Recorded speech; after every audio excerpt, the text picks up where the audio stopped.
Would Big still be alive if it wasn't for Long Kiss Goodnight? Hey yo. So let's talk about the song Long Kiss Goodnight then. Or rather, let's go over all of the subliminal lines and sneak disses that Big throws at Pac as well as other rivals. Before I get into it, let me just start off by saying that this isn't going to be a line-by-line breakdown of the entire song. I only just want to go over a few lines and the context around them. Also, per some of the comments in my last video, I'm well aware that this is all over 20 years ago.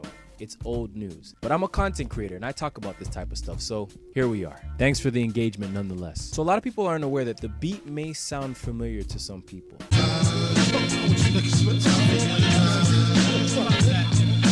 That's the same beat that Mobb Deep used for LA LA when they responded to the Dog Pound's New York, New York. LA, LA, big city of dreams, but everything in LA ain't always what it seems. Before Big starts even rapping, he's already set a tone for what you're gonna hear later on. But the Mobb Deep connection doesn't stop there, and there'll be more on that later. But speaking of the word later, laugh now, cry later, I rhyme greater. Now this is the first line that I want to highlight because a lot of people do point to this line as a direct shot at Pac because Pac had a tattoo on his back that said laugh now, cry later, and Big referencing it in the way that he does is, you know, his way of saying that he's a better rapper than Pac. But I don't know, you can take what you want with that. You can choose to believe it was a shot, or you can choose to believe that he was just rapping, whatever. I used to be as strong as Triple B, to little C's triple me. Now this line strikes me as interesting because this line establishes a definitive timeline of when this song was recorded. This line was in direct reference to the car accident that Big and Lil Cease had gotten into sometime in September of 1996. A car accident in which Big's left leg was shattered, and since then, up until his death,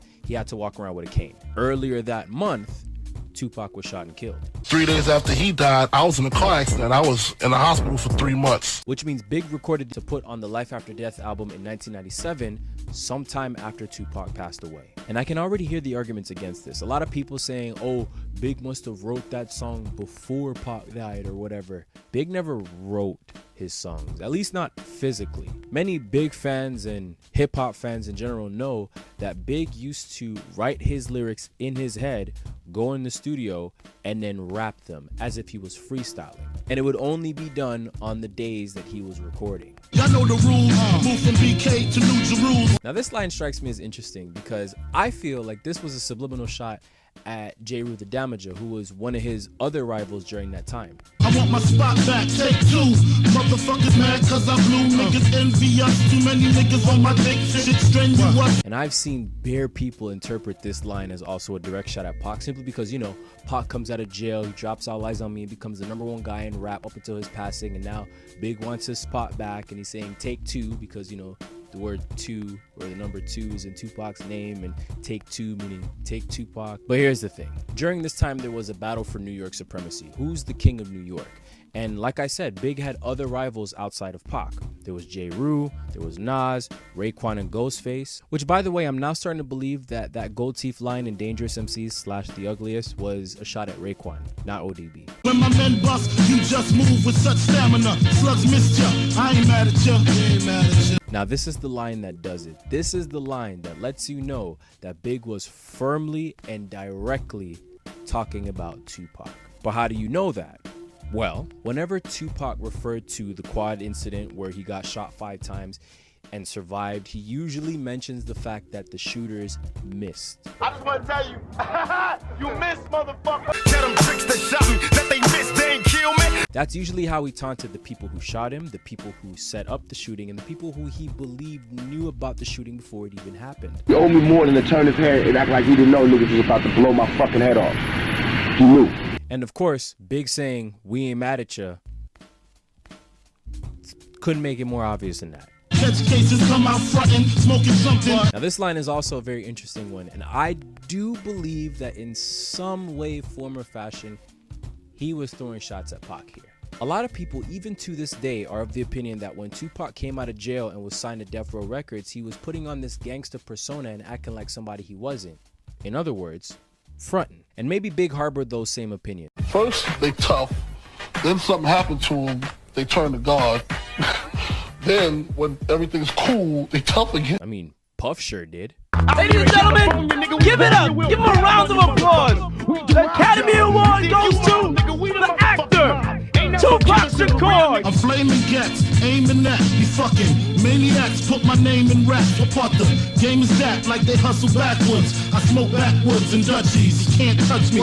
Try to rush me. Slugs go touchy touchy. You're bleeding lovely with your spirit above me or beneath me. Your whole life you live sneaky. Now you rest eternally sleepy. You burn when you creep me. Rest where the worms in the weak be. My 9 lives, baptized, rap guys. While I only really wanted to highlight the first few lines and the last few lines of that, I couldn't just not let that part play because that is my favorite big verse of all time, simply because of that flow. Now to this line, aiming at you fucking maniacs. Put my name in raps. What part the game is that? Like they hustle backwards. sure, there may have been a few people who put Big's names in their rhymes, either dissing him or bigging him up, but who was the one who did it on a more consistent basis? And to this line, My 9 lives, baptized, rap guys. remember when I talked about that Mobb Deep connection? Right here, Big is interpolating a similar line that Prodigy of Mobb Deep uses on a song called Drop a Gem on Him. Side of rap guys, disappear, shut eyes, and swole up your whole outside. I baptize, niggas get wet. For those who don't know,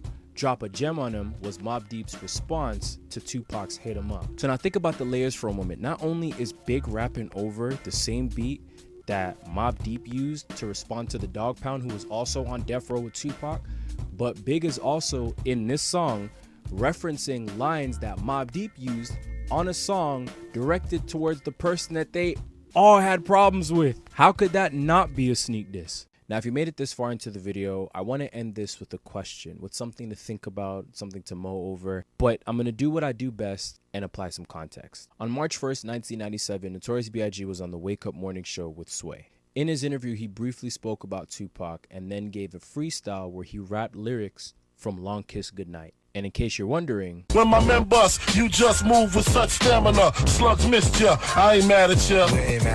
he was shot and killed 8 days later. In the wake of Tupac's death, it was a very intense and tumultuous time in hip-hop. West Coast artists were afraid to go out to the East Coast and vice versa. With the public and the media and the streets running around with the narrative that Tupac's death was the result of the East Coast-West Coast rivalry, and with Big choosing to go out to LA to not only promote life after death, but to somehow ease the tension between East and West, one still has to ask the question,